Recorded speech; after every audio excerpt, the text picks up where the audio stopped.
We have had a problem over the years with underage sales by some of the local retailers. There's always someone, trying on getting dodgy IDs and stuff like that. But they don't do it they won't come in the shop and do it. Probably be outside, but you don't know, you can't say nothing.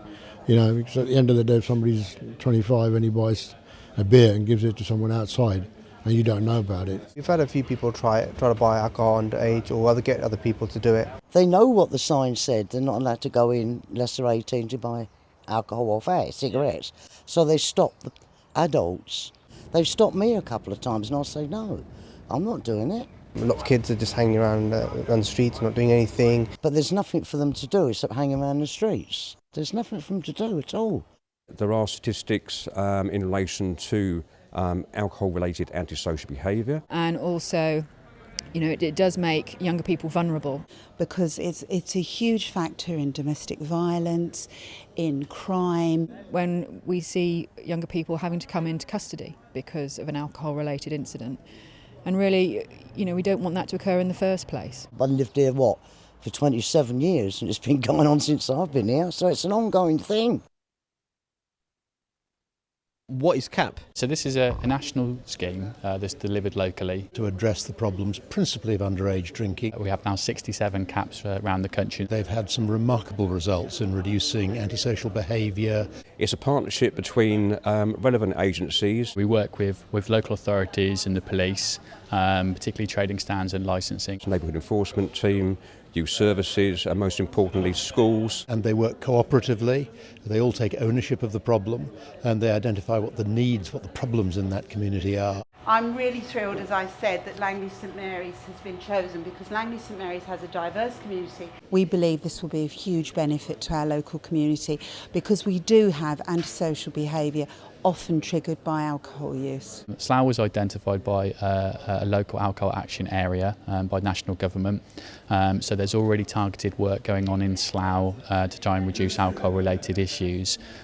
So the local authority and the police identified this as an area where we can do some work to reduce youth related alcohol antisocial behaviour. So that's why Langley has initially been looked at. If it's successful, which I'm hoping it will be, and it will be rolled out right the way across the borough. CAPs can't do all the work.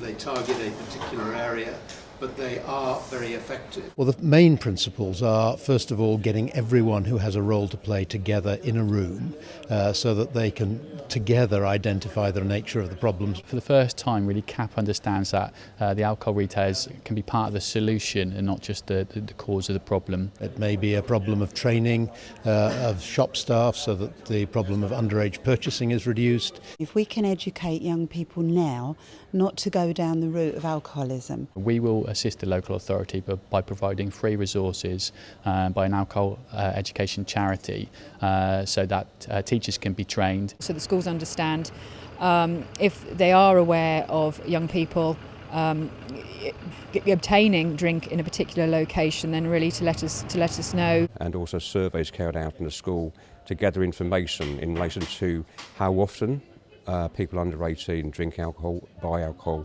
and where they buy it from. That's a long-term strategy that will pay dividends when young people will then make informed decisions when they do start to drink, and they'll do so responsibly.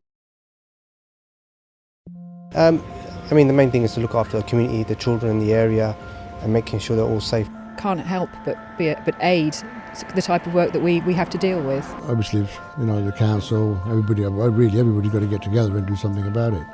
So I think by working in partnership and being holistic, not just trying to work in a silo and tackle one aspect, so looking at education, looking at enforcement, looking at changing public perceptions and working with our local communities, that's the way that we will change hearts and minds and change attitudes.